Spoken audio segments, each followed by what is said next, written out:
She's not thinking straight. She hasn't been right since the wedding. Once Voss signs the papers, we file before she even knows what happened. That was my mother's voice. She was sitting in my father's kitchen, 3 days after my husband's funeral, planning how to take everything he left me. $8.5 million, 6 Manhattan lofts, my entire future, carved up on a Wednesday evening between my parents and my sister like it was already theirs. But here's the thing my family didn't know. Nathan had warned me. Not in some dramatic deathbed confession. Quietly, carefully. The way he did everything. And what I did next cost my father his freedom, my sister her fiancé, and my mother every ounce of respect she'd spent 60 years building in that town. Before I go on, please take a moment to like and subscribe, but only if you genuinely connect with this story. Drop your location and local time in the comments. I love knowing where you're listening from. My name is Faye Terrell. I'm 31 years old. I'm a museum manager in Manhattan, and 2 weeks ago, I buried the only person who ever truly saw me. Now let me take you back to the beginning, the morning of Nathan's funeral, when I stood alone in a half-empty church and realized my family wasn't coming. The morning is cold for September. St. Andrew's Chapel on 9th Avenue seats 200. 14 people show up. I count them because there's nothing else to do while the organist plays a hymn Nathan never would have picked. 14. 3 of his college roommates. His boss from the architecture firm. 6 colleagues from my museum who carpooled from Chelsea. The florist, who stays because she knew Nathan from the Saturday market. A neighbor from our building. And James Whitfield, Nathan's attorney, sitting in the back row in a dark suit, hands folded, watching everything.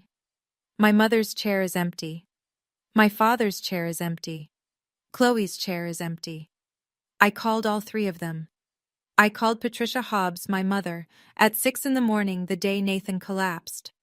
She picked up on the 4th ring and said, "Oh, Faye, that's terrible." Like I'd told her the car needed a new alternator. Then she said, "We'll talk when you come home.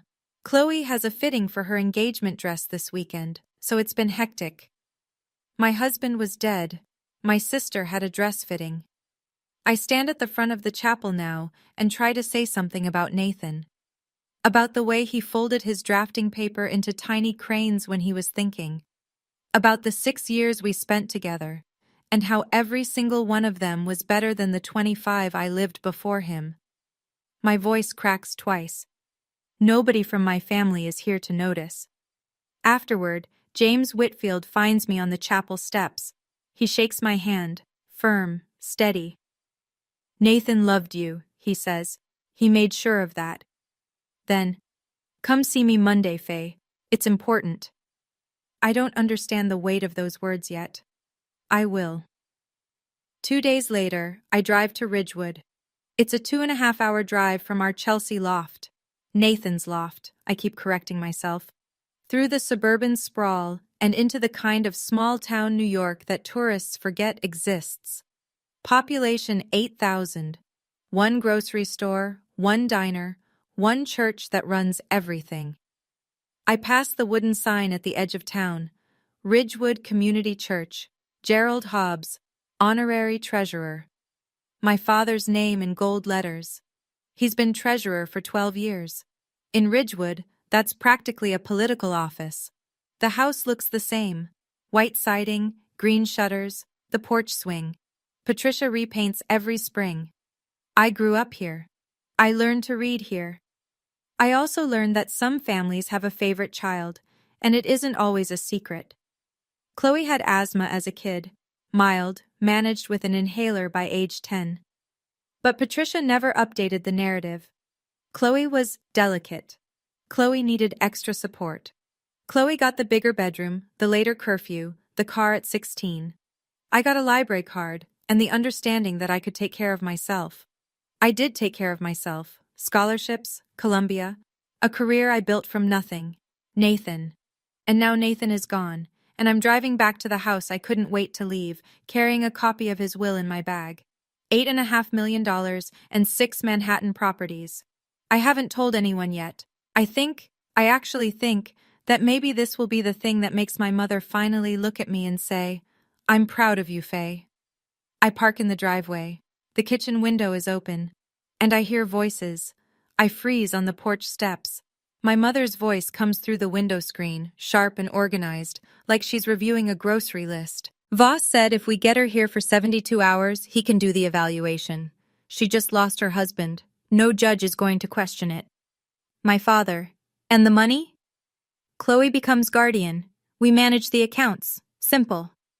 Then Chloe's voice, on speakerphone, tinny and eager. Tell Dad to make sure she doesn't talk to that lawyer. Nathan's lawyer gave me a weird vibe at the wedding. The wedding. 3 years ago. Chloe noticed James Whitfield 3 years ago and filed it away. I stand perfectly still. The porch light is off.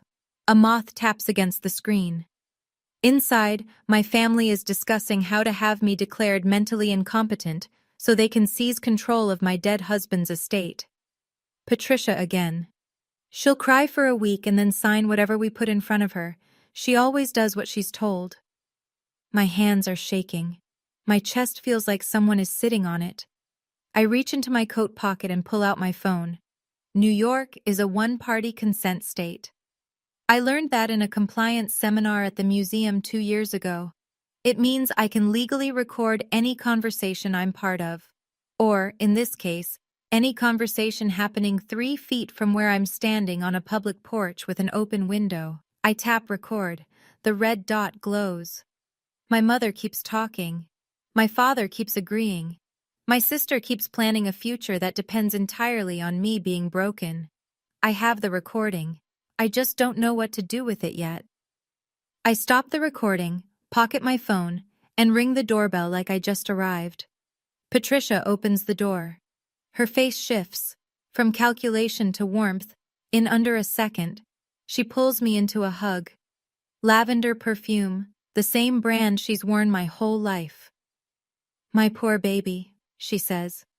We're here for you now. The word now hits different when you've just heard someone plotting to strip your legal rights. Gerald stands behind her in the hallway, hands in his pockets. He nods. You should stay a few days, Faye. Rest. There's no rush to go back to the city. No rush, because they need 72 hours. I smile. I say, thanks, Dad. I think I just need to be home for a while. I watch his shoulders relax. Patricia squeezes my arm and guides me toward the kitchen. There's tea on the counter, a plate of cookies from the church bake sale. Everything looks like love. Everything sounds like love. I excuse myself to my old bedroom upstairs. Same twin bed, same faded quilt, same Columbia graduation photo tacked to the wall with a single pushpin.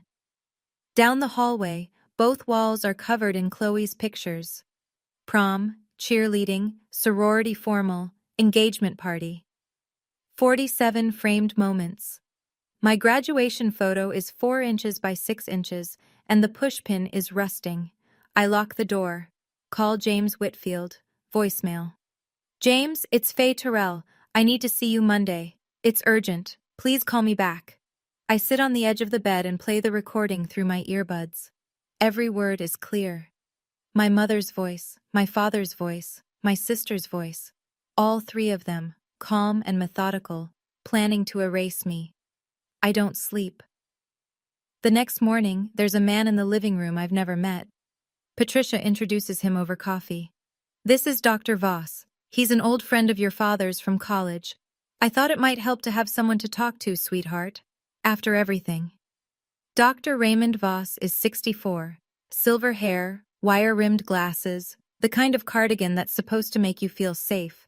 He shakes my hand and smiles like we're at a dinner party. I'm sorry for your loss, Faye, he says. Your parents are worried about you. We sit in the den. Patricia stays, positioned on the love seat like a chaperone. Voss opens a leather notebook. Do you find it hard to make decisions right now? No. Do you sometimes hear Nathan's voice, even when you know he's gone? No. Have you had thoughts of harming yourself? No. Each question is designed to build a case. I recognize the pattern because I spent 3 days reading about involuntary guardianship proceedings on my phone at 2 in the morning. Voss isn't checking on me. He's constructing a diagnosis. Sometimes grief can make us feel like we're not capable of handling our own affairs, he says gently. That's perfectly normal. Patricia leans forward. She's been like this since Nathan died. Shut down. Not herself. I answer every question clearly, calmly, and without emotion. I give Voss nothing. After 20 minutes, I excuse myself to get water. I walk to the back porch, close the screen door, and call James. This time he answers. Don't leave that house yet, he says. I need to tell you something Nathan set up. Can you come to my office tomorrow morning? My pulse picks up for the first time in days, and it's not from fear. I tell Patricia I'm going for a drive. Nathan used to take me driving when I was sad, I say, and she buys it without blinking. She even pats my shoulder on the way out. James Whitfield's office is in Glendale, one town over. Small building, second floor, no receptionist. He's waiting at the door. Inside, he slides a folder across the desk. Nathan's will. I already know the headlines. $8.5 million in liquid assets. 6 loft apartments in Manhattan, 3 in Chelsea, 2 in Tribeca, 1 in the Lower East Side. All of it mine. But James isn't done. He hands me a sealed envelope. Nathan's handwriting on the front. For Faye. I open it. The letter is dated 2 years ago. Faye, I know your family. I've watched how they treat you. Not the big cruelties, the small ones, the ones you explain away. If something happens to me, James will protect you. Don't trust anyone who wasn't at my funeral. My vision blurs. I press my palm flat on the desk and breathe. James explains what Nathan built.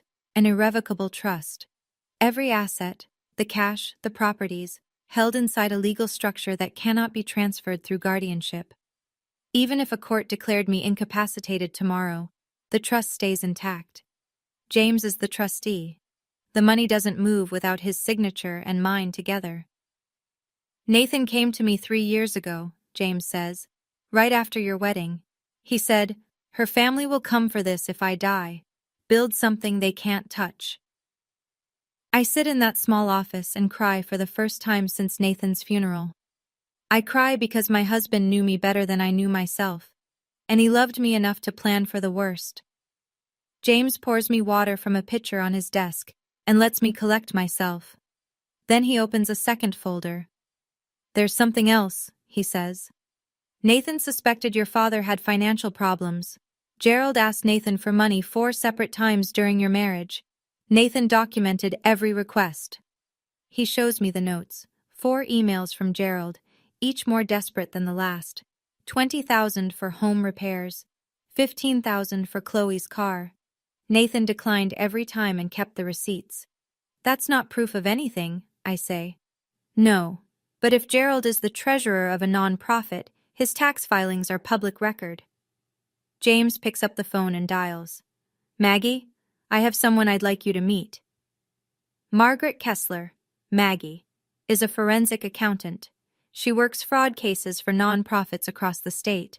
She's 45, direct, no nonsense. James puts her on speaker.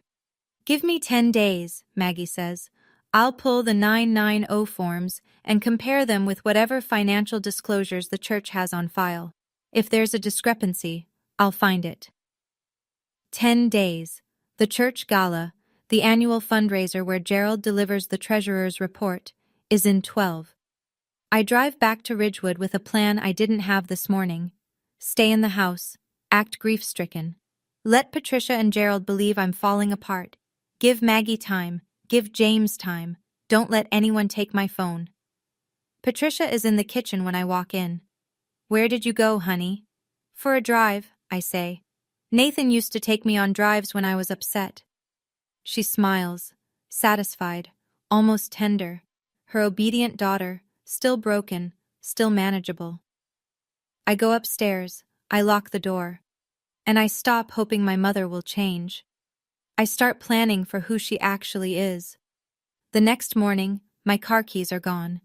I find Patricia at the kitchen table, reading the Ridgewood Gazette, coffee in hand. "I moved your keys to the drawer," she says without looking up. "You shouldn't be driving right now, Faye, not in this state." "I'm fine to drive, Mom." "You're grieving. Let your father take you wherever you need to go." She turns a page. Conversation over. By noon, Gerald has scheduled a second appointment with Dr. Voss. At the house tomorrow, no discussion. "He just wants to follow up," Gerald says at lunch, chewing a sandwich. "Standard stuff." At 2 o'clock, Chloe calls on FaceTime. She's at a bridal boutique, veils draped over every surface. "Hey, so Mom says you should sign a power of attorney while you're home, so we can help manage things while you grieve." She holds up a veil. "What do you think of this one?" "I'm not signing a power of attorney, Chloe." "God, don't be difficult. It's what families do." "Just sign it, Faye. It's not like you have anyone else to help you." She hangs up before I can respond. That evening, I try to check my email on the laptop in the den. The Wi-Fi password has been changed. Gerald shrugs when I ask. "Must have reset during the storm last week. I'll look into it." There was no storm last week. I checked. I go to the bathroom, lock the door, and text James on cellular data. "They're accelerating. Patricia took my car keys, changed the Wi-Fi. Voss is coming back tomorrow. How much time does Maggie need?" James responds in under a minute. "She needs 8 more days. Hold your ground." 8 days. I can do 8 days. The phone rings at 9 that night. Unknown number, 845 area code. I almost don't answer. "Faye, it's your Aunt Helen." I haven't heard Helen Briggs' voice in 8 years. Patricia's older sister, cut off completely after a fight I was never given details about. Growing up, Helen was the aunt who sent birthday cards with $20 bills and handwritten notes. Then one Christmas, she just stopped existing. Patricia said Helen was toxic and jealous, and that was the end of it. "I saw the obituary on Facebook," Helen says. "Nathan, I'm so sorry, sweetheart." "Thank you." I keep my voice low. Patricia is downstairs watching television. "Listen to me carefully," Helen says. "I know what your mother is. She did the same thing to our mother before she died." I sit on the edge of the bed. "What do you mean?" Helen tells me. 8 years ago, their mother, my grandmother, Dorothy, was diagnosed with mild cognitive decline. Patricia immediately petitioned for guardianship, not to care for Dorothy, to sell her house and control her savings. Helen found out, hired an attorney, and blocked the petition. Dorothy recovered enough to live independently for 3 more years. Patricia never spoke to Helen again. "She tried to control Mom's money using a medical excuse," Helen says. "And she's doing it to you now. I can feel it." I close my eyes. The pattern is so clear it's almost elegant. Same playbook, same target. A woman in the family who's vulnerable and alone. "If you need a witness," Helen says, "I'm here. I will not let her do this to you." When I hang up, I have 3 allies: James, Maggie, and now Helen, the aunt my mother tried to erase because she told the truth. Voss arrives at 10 the next morning with a leather briefcase and a printed form. This time, Patricia doesn't pretend it's casual. She sits at the dining room table beside me, not across from me, beside me, like a mother at a school conference. Gerald stands near the window, arms crossed. Voss slides the form across the table. "I think it would be best for you to have family support in managing your affairs," he says. "Temporary, of course, just until you're feeling stronger." I read the document, every word. It takes me 4 minutes. Nobody speaks. It's a petition for temporary financial guardianship. If I sign, my sister, Chloe Marie Hobbs, gains legal authority over all my financial decisions, bank accounts, property, investments, everything Nathan left me, managed by a 27-year-old who can't hold a job for 6 months. I set the form down. "I'd like my own attorney to review this first." Patricia's hand lands on my forearm. "You don't need a lawyer, Faye. This is family." "I appreciate that, but I'm not signing anything today." The room goes cold. Gerald uncrosses his arms.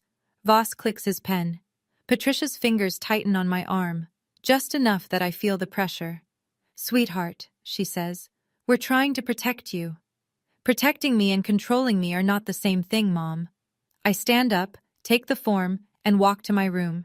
Behind me, I hear Patricia's voice, low and hard. "Fine, we'll go to court." I close the door, fold the form and slide it into my suitcase. Another piece of evidence. Another 48 hours survived.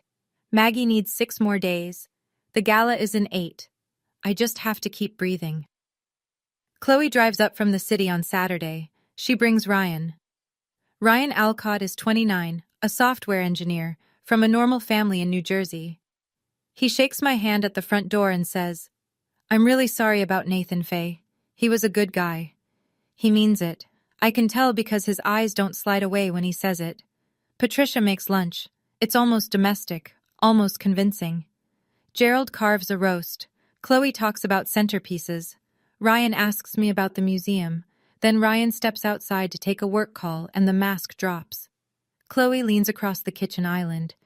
"Look," she says, "just cooperate. Mom's doing this for all of us." All of us. "Do you know how much my wedding costs? I can't keep putting it on credit cards." "How much are you in debt, Chloe?" She waves a hand. "That's not the point. The point is, Ryan doesn't know about the debt." She lowers her voice. "And he definitely doesn't need to know about any of this. So just sign the papers and everything goes back to normal." Normal. Don't be selfish, Faye. You don't even need that money. She picks up her wineglass. "Nathan's dead. What are you going to spend it on?" I set down my fork. I look at my sister, 27, polished nails, borrowed confidence, a fiancé in the backyard who has no idea he's engaged to a stranger. "Nathan's dead," I repeat. "You're right. And I'm going to spend his money on whatever I decide, because it's mine." Through the window, Ryan is laughing into his phone. Kind, open, clueless. He deserves to know who he's marrying. He just doesn't know it yet. I want to pause here for a second. My own sister just told me I didn't need my dead husband's money because he's gone. Reduced everything Nathan built, everything we built together, to a line item on her wedding budget. If you've ever had someone turn the worst moment of your life into their personal ATM, then you know exactly what I felt standing in that kitchen. If this story is hitting close to home, hit that subscribe button. Not for me. For the version of you that needed someone to say, "Your grief is not their opportunity." Now let me tell you what happened next, because Maggie finally called. I find my car keys in the junk drawer where Patricia hid them. I tell Gerald I'm going to the pharmacy. He barely looks up from his crossword. I park behind the Glendale Public Library and call Maggie. "I've got something," she says. No preamble, no small talk. The church's Form 990 filings for the last 3 years show total incoming donations of approximately $180,000, but the internal financial reports Gerald submitted to the church board only account for $133,000 in expenditures and balances. That's a $47,000 gap. $47,200, spread across 47 individual transactions over 36 months, each one between $500 and $2,000. Small enough to avoid automatic flags, all routed to a personal account that matches your father's banking information. Classic skimming. I remember Nathan's emails, Gerald asking for money, each time more desperate. The timeline fits. Gerald was already in the hole when he started asking my husband for bailouts. "How much more time do you need?" I ask. 5 days for the full certified report. The church gala is in 8 days. "Can we present the findings at the gala?" Maggie pauses. "If the church board agrees, yes, but you'd need the pastor on your side." I call James next. He's already 1 step ahead. "Reverend Harris is a straight arrow," he says. "If I show him preliminary numbers, he'll want the truth. Give me 24 hours. I drive back to Ridgewood with the windows down. The air smells like cut grass and wood smoke. My father is in that house right now, planning to steal my freedom. He's been stealing from his church for 3 years. In 8 days, both things end. I go for a walk the next afternoon, fresh air, clear head. I make it half a block before Mrs. Carroll intercepts me. She's 70, white perm, church choir soprano, and Ridgewood's most reliable conduit of gossip. "Oh, Faye," she clasps my hands. "Your mother told me you've been having such a hard time. She said you won't eat, won't sleep. She's so worried about you." I ate a full plate of pasta last night. I slept 6 hours. Patricia watched me do both. "I'm doing okay, Mrs. Carroll. Thank you." "Well, if you need anything, your mother is a saint, you know. Truly." 2 blocks later, Mr. Dalton stops me outside the hardware store. Same script, different mouth. "Pat mentioned you might need someone to check in on you. She's been worried sick." Patricia isn't just running a legal scheme, she's running a public relations campaign. Every conversation, every concerned whisper over the fence, every casserole delivered with a sorrowful headshake, she's building a wall of witnesses.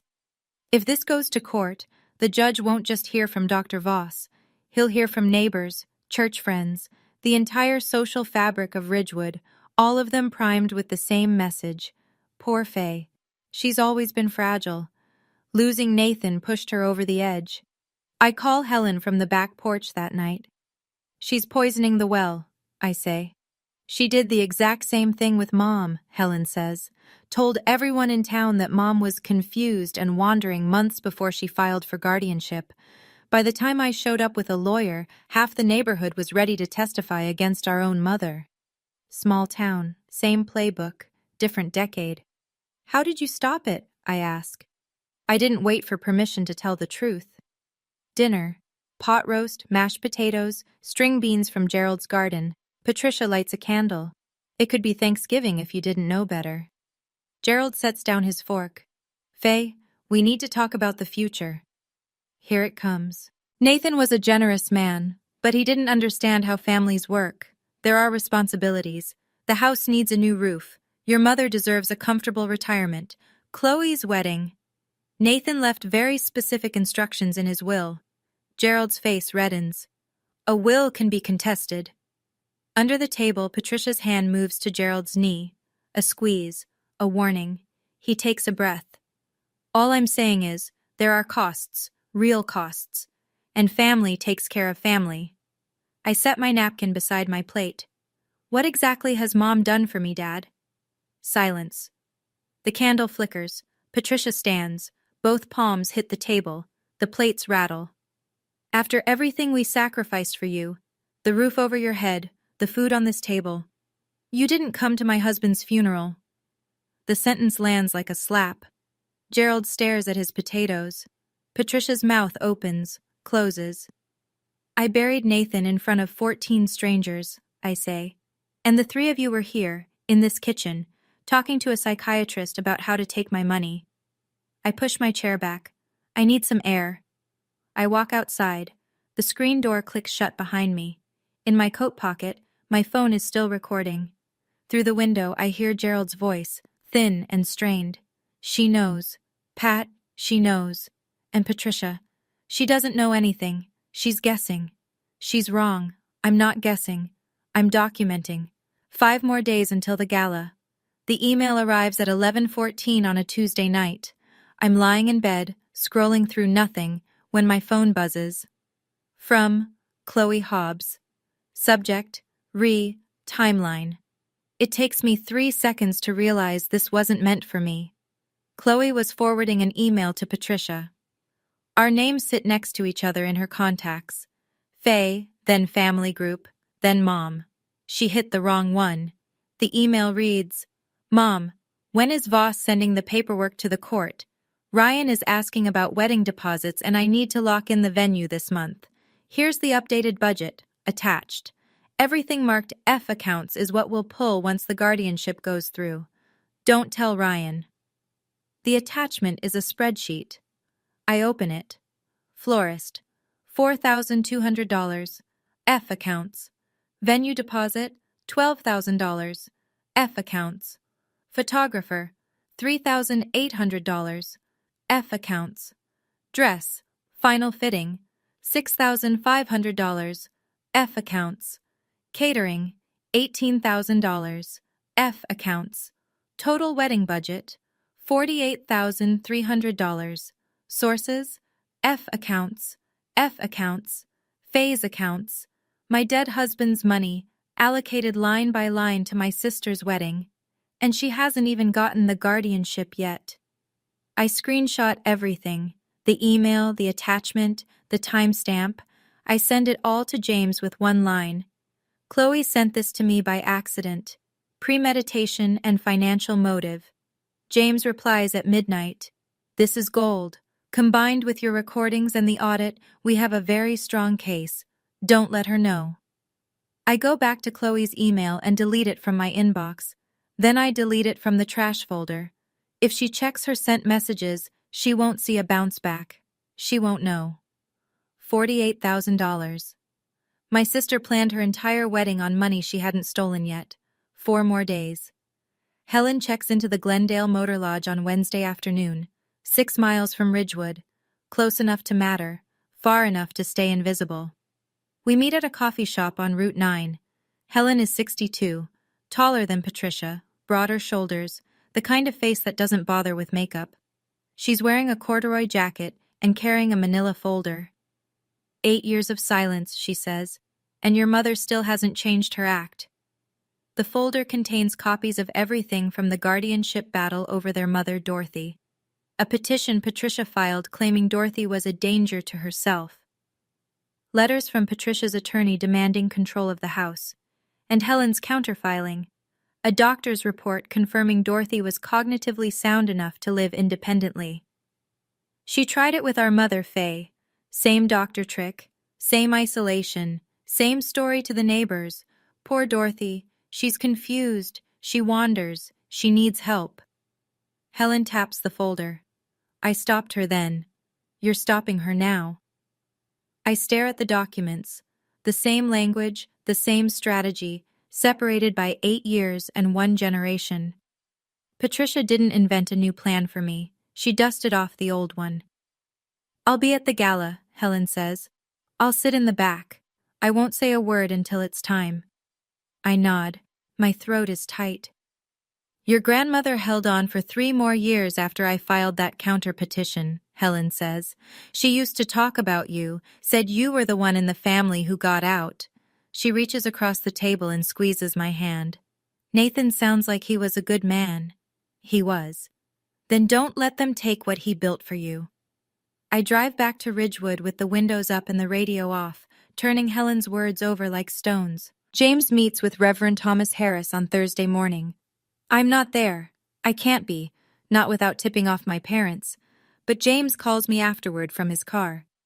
He's in, James says. Reverend Harris is 58, ordained for 30 years, and the kind of man who shakes your hand with both of his. He's led Ridgewood Community Church since before Gerald became treasurer. He's also a former auditor for the Episcopal Diocese, which means he reads financial statements the way most people read menus. James showed him Maggie's preliminary numbers, the $47,200 discrepancy, the 47 transactions, the routing to Gerald's personal account. He didn't say a word for 2 full minutes, James tells me. Then he said, 12 years I trusted that man. Harris convened an emergency session of the church board, 4 members, closed door, confidential. They reviewed the numbers. They called Maggie directly, and they made a decision. At the annual gala, instead of Gerald's usual treasurer's report, Maggie will present the certified independent audit. It will be framed as a routine transparency initiative, something the board has been planning for months. Gerald won't suspect a thing because there's always a financial segment at the gala. This year, someone else is delivering it. Harris said something else, James adds. He said he wants Faye there, front and center. He said, if Gerald's family knew what he was doing, they deserve to hear the truth first. If they didn't know, they still deserve to hear it.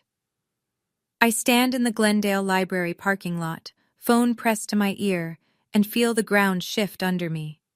3 days from now, my father will stand in front of his community and give a speech about trust, and the truth will be sitting 2 rows behind him. Patricia finds out about Helen on Friday.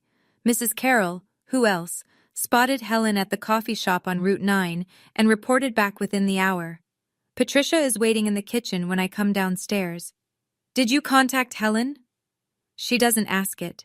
She states it, like a prosecutor entering evidence. "She saw Nathan's obituary on Facebook," I say. "She reached out. I didn't invite her." "You know she's not welcome in this family. She tried to destroy us before." She asked how I was doing, that's all. Patricia's jaw tightens. "If Helen shows up at the gala, I will make a scene. She is not family anymore."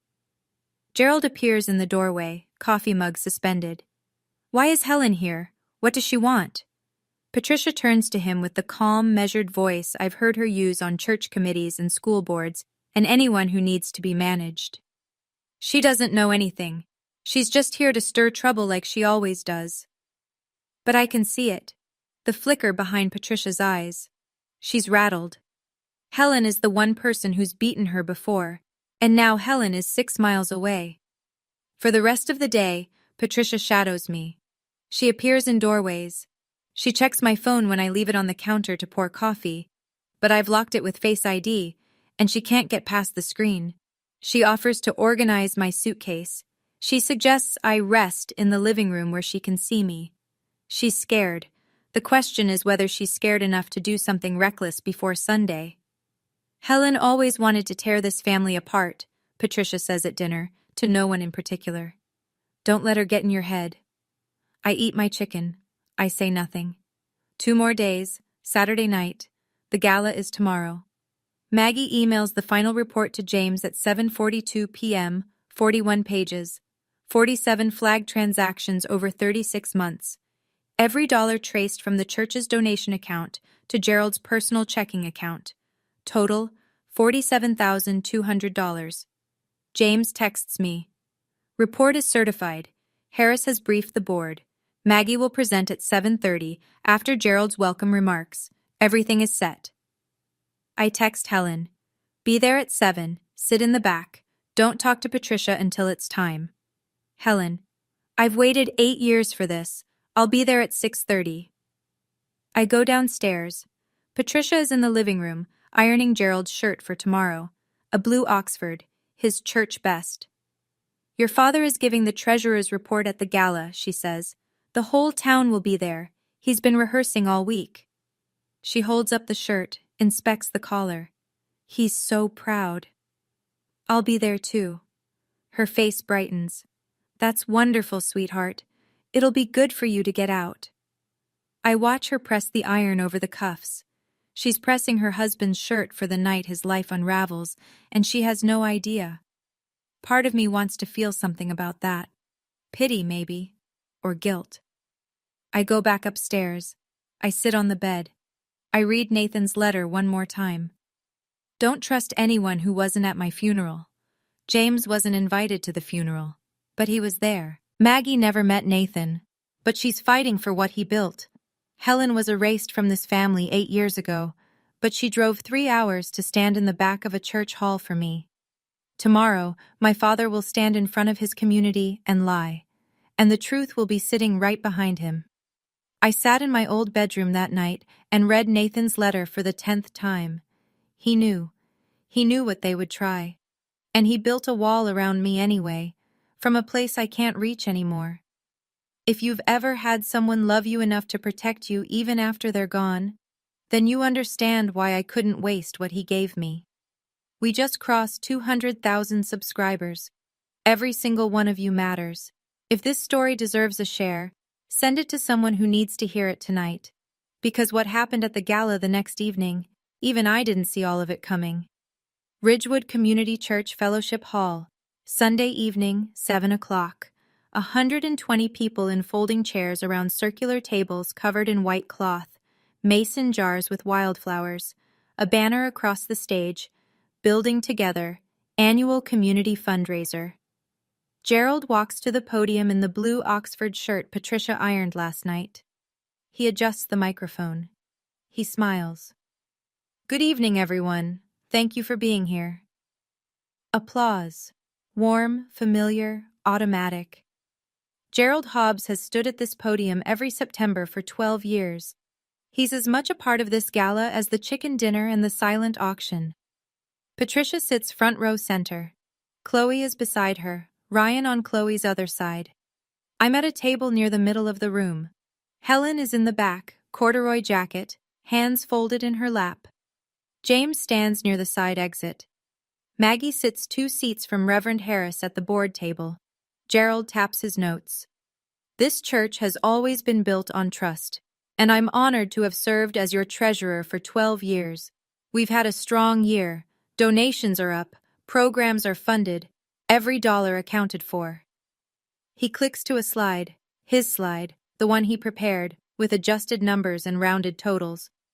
Every cent in service of this community. More applause. Mrs. Carroll beams. Mr. Dalton nods. Gerald finishes with a flourish. Thank you for your trust. It means the world to me and my family. He steps back. Reverend Harris stands. Thank you, Gerald. Wonderful report, as always. Harris buttons his jacket. And now, as part of our ongoing commitment to transparency, the board has arranged an independent financial review of our accounts. I'd like to introduce Margaret Kessler. Gerald's smile falters. Patricia sits up straighter. Maggie stands, smooths her blazer, and walks to the podium. Maggie connects her laptop to the projector. The church's financial data fills the screen. Real numbers this time. Good evening. My name is Margaret Kessler. I'm a certified forensic accountant, retained by the church board, to conduct an independent review of Ridgewood Community Church's financial records for the past 3 fiscal years. She clicks to the first slide. 2 columns. Left, Form 990, Public Filings, showing total donations received. Right, internal reports Gerald submitted to the board. Over the past 36 months, this church received approximately $180,000 in donations. However, the treasurer's internal reports account for only $133,000 in expenditures and fund balances. That leaves a discrepancy of $47,200. The room goes silent. Forks stop moving. Glasses pause mid-lift. Maggie clicks again. A spreadsheet of 47 transactions, each highlighted in yellow. These are 47 individual transfers, ranging from $500 to $2,000 each, routed from the church's primary donation account to a personal banking account. She lets the number sit. Then, the account holder's name matches the church's current honorary treasurer. 120 heads turn toward Gerald. He's standing beside the stage, one hand on the curtain. His face has gone white. Patricia is on her feet. This is ridiculous. Gerald would never... Maggie doesn't flinch. Ma'am, these are public tax filings compared with bank records obtained through legal channels. The numbers speak for themselves. Whispers ripple through the hall. Mrs. Carroll covers her mouth. Mr. Dalton stares at his plate. Gerald steps forward. There must be a mistake. I can explain. Reverend Harris raises his hand. Gerald, I think it's best you step aside while we conduct a full investigation. The applause that greeted Gerald 5 minutes ago is gone. The room sounds like a held breath. Patricia turns. She scans the room until she finds me. You. She crosses the center aisle, heels clicking on linoleum. You did this. You brought these people here to destroy your own father. 120 people are watching. I stand up. No, Mom. I brought the truth. My voice is steady. I've rehearsed this in my head for 10 days, but now that it's happening, I don't need the rehearsal. You were the ones who tried to have me declared mentally incompetent so you could steal my husband's estate. Gasps. Actual audible gasps from the tables nearest us. Patricia's face flashes through 3 expressions in 2 seconds. Shock, fury, calculation. She lands on performance. She's lying. She's been unstable since Nathan died. Ask anyone. I have recordings, Mom. I say it evenly, quietly. I have emails. I have testimony from your own sister about what you did to Grandma Dorothy 8 years ago. From the back row, Helen stands, 62 years old, steady as a stone wall. "It's true," she says.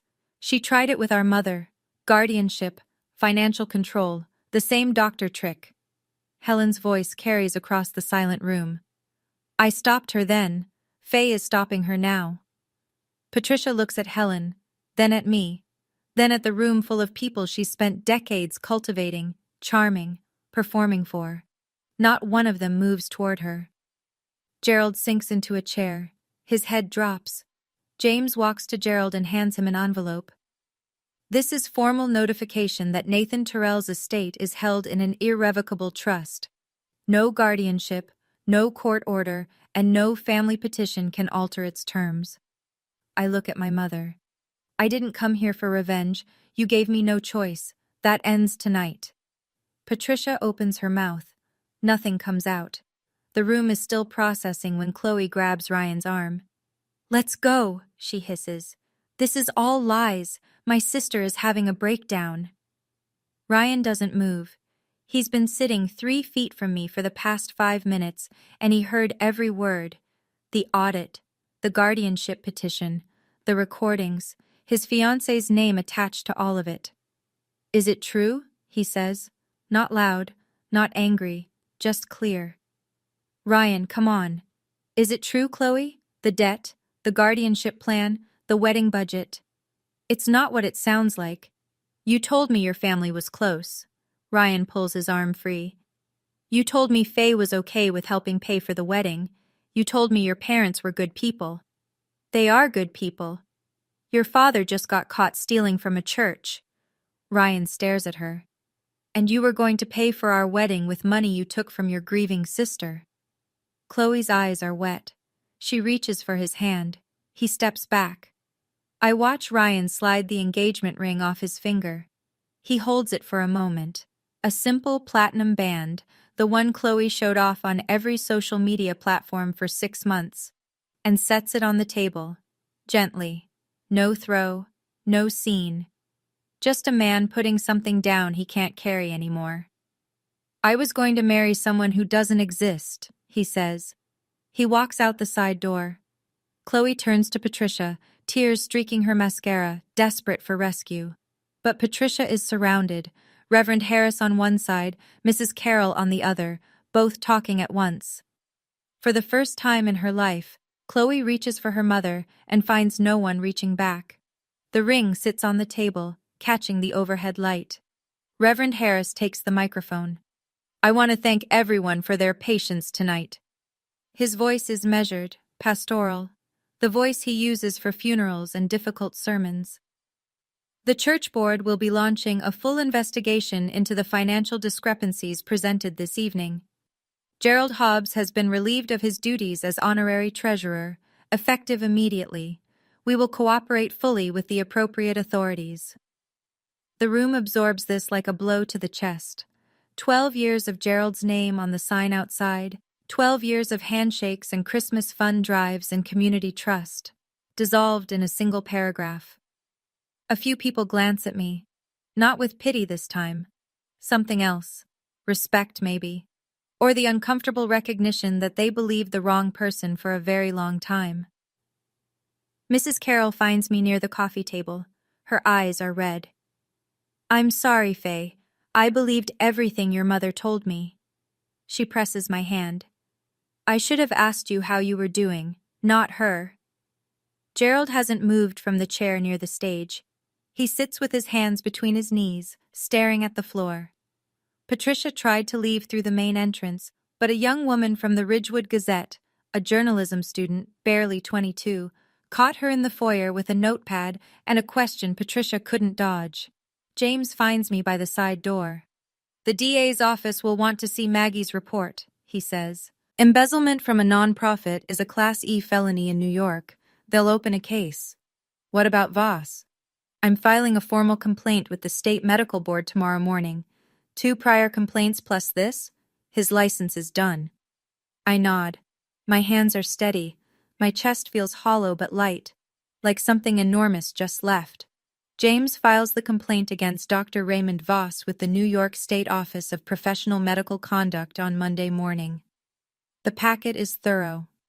My audio recordings, Voss coaching Patricia on how to frame a 72-hour evaluation.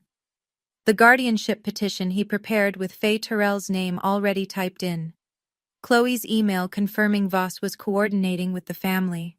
And the detail that seals it.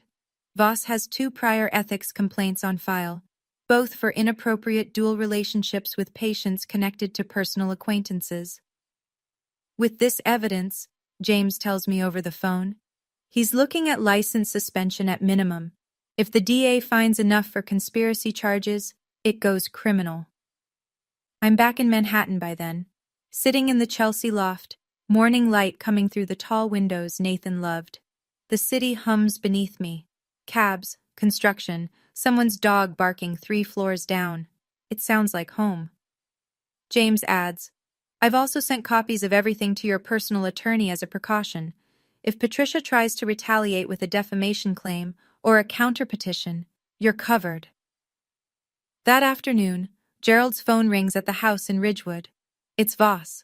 James's paralegal confirmed this through a mutual contact. Voss is panicking. What did you get me into, Gerald? I could lose my license. I could face charges. Gerald doesn't answer. According to Patricia, who called Chloe, who mentioned it to Ryan before he blocked her number, who then texted me unprompted, Gerald has barely spoken since Sunday night. He sits in his recliner.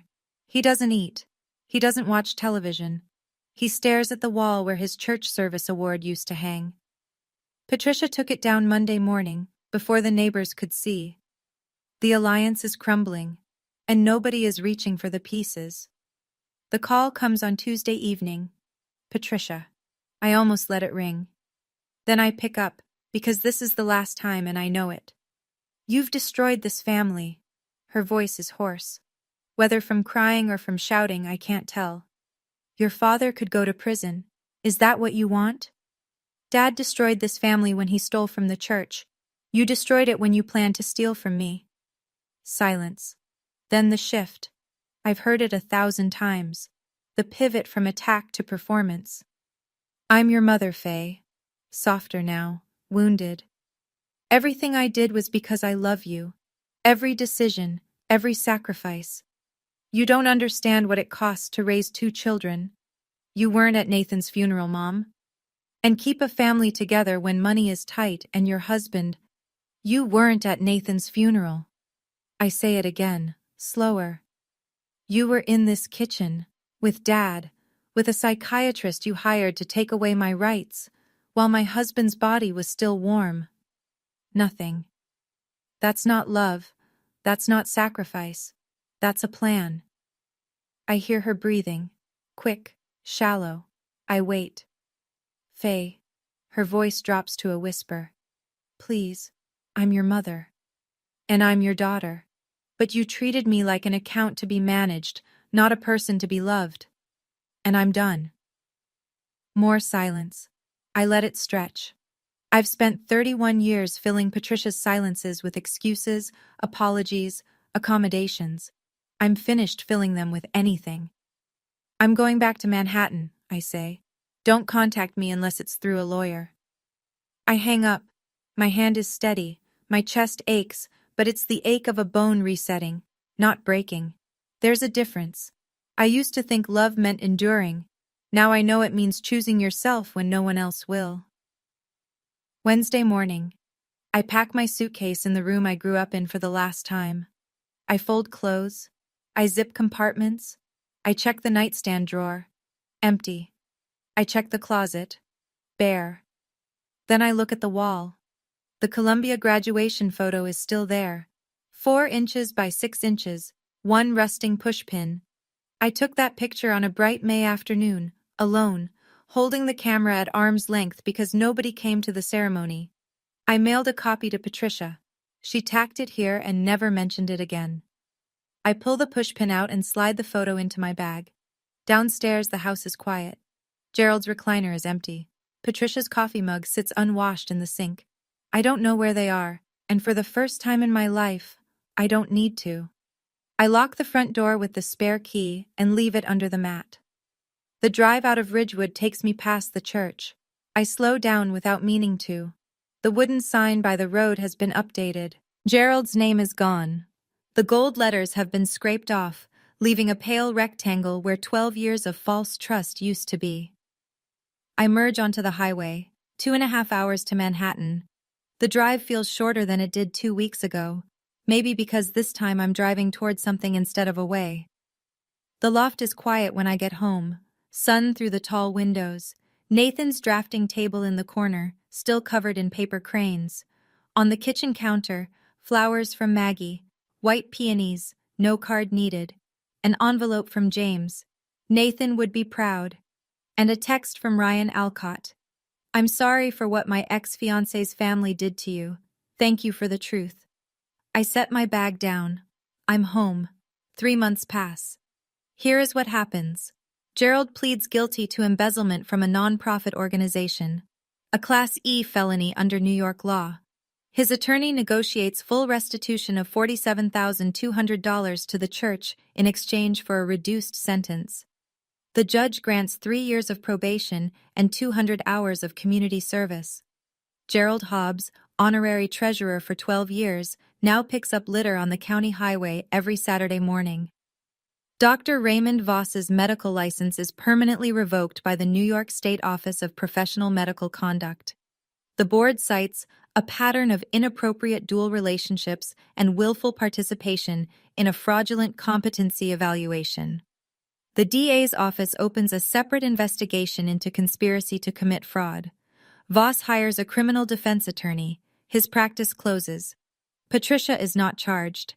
There isn't enough direct evidence to prove criminal conspiracy. She never signed the guardianship petition, and her name isn't on any financial documents. But she loses something the law can't restore. The neighbors stop calling. The church removes her from every committee. Mrs. Carroll, who once called her a saint, crosses the street when she sees Patricia coming. In a town of 8,000, social death is its own sentence. Chloe moves back to Ridgewood. The engagement is over. Ryan blocked her number, returned her belongings in a box, and told their mutual friends exactly why. She owes $32,000 in credit card debt, with no one left to bail her out. I get promoted to associate director at the museum. I use part of Nathan's estate to establish the Nathan Terrell Memorial Scholarship for emerging artists, first-generation college students who don't have anyone coming to their graduation. The money didn't change my life. What Nathan saw in me, what he trusted me to protect, that changed everything.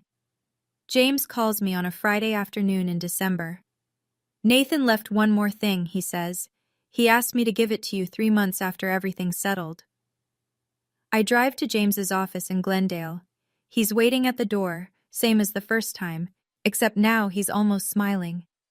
He hands me a sealed envelope. Same handwriting, same blue ink. Nathan always used blue ink because he said black felt too serious for someone who folded paper cranes for fun. I open it in the car. I can't wait. I sit in the parking lot with the engine off and the heater running and I read. Faye, if you're reading this, it means you made it through. I'm sorry I couldn't be there. I'm sorry for every morning you had to wake up and figure things out alone. But I need you to know something. The day I married you was the day I finally understood what courage looks like. It wasn't me. It wasn't the houses, or the money, or the plans I made with James. It was you, walking into Columbia with nobody behind you, building a career nobody handed you, loving me even when I worked too late and forgot to call. You are the bravest person I've ever known, and you don't need anyone's permission to believe that. Not mine, not theirs. Go be extraordinary. You already are. Nathan. I sit in that parking lot for a long time. The sun goes down. The streetlights come on. I read the letter twice more, then fold it carefully and slide it into the bag beside my Columbia graduation photo. 2 small things, the smallest things I own, worth more than 6 Manhattan lofts, and every dollar in every account that carries my name. January. The museum opens a new exhibition, Resilience in Art, Works of Survival and Transformation. I curated it. My name is on the placard by the entrance. Opening night. The gallery is full. Critics, donors, artists, college students who got in free because that's how Nathan would have wanted it. Helen is in the front row. She drove 3 hours to be here, same as she drove 3 hours to sit in the back of a church hall in Ridgewood. James is near the wine table, talking to Maggie about nonprofit tax reform, which is apparently what forensic accountants discuss for fun. I stand at the podium and talk about the exhibition, about art made by people who lost everything and created anyway, about survival as a creative act, about how the most powerful thing a person can do is decide that their own story isn't over. I don't mention my family. I don't need to. Everyone in this room who matters already knows. Afterward, my phone buzzes. A text from Patricia. I miss you. I read it. 2 words, 6 letters. I put the phone back in my pocket. I don't reply. Then I walk back into the gallery, where Helen is examining a sculpture and James is laughing at something Maggie said. And I think about the woman I was 2 weeks after Nathan's funeral, standing on a porch in Ridgewood, shaking, pressing record on her phone, with no plan and no allies and no certainty that anything would work. She figured it out. I figured it out. Some families are built by blood. Mine was built by the people who showed up when it mattered. On my desk at the museum, beside the nameplate that reads Associate Director, there's a 4x6 graduation photo and 2 folded letters in blue ink. They're the only inheritance I'll ever need. That's my story. I didn't plan to stand in front of my father's church and lay out 12 years of stolen money. I didn't plan to lose my family the same month I lost my husband. But I learned something Nathan tried to tell me all along. The people who love you don't need you to be small so they can feel big. If this story meant something to you, leave a comment. Tell me, what's the one boundary you wish you'd set sooner? And if you want more stories like this one, check the description. I've picked a few I think you'll connect with. Thank you for staying until the end. It means more than you know.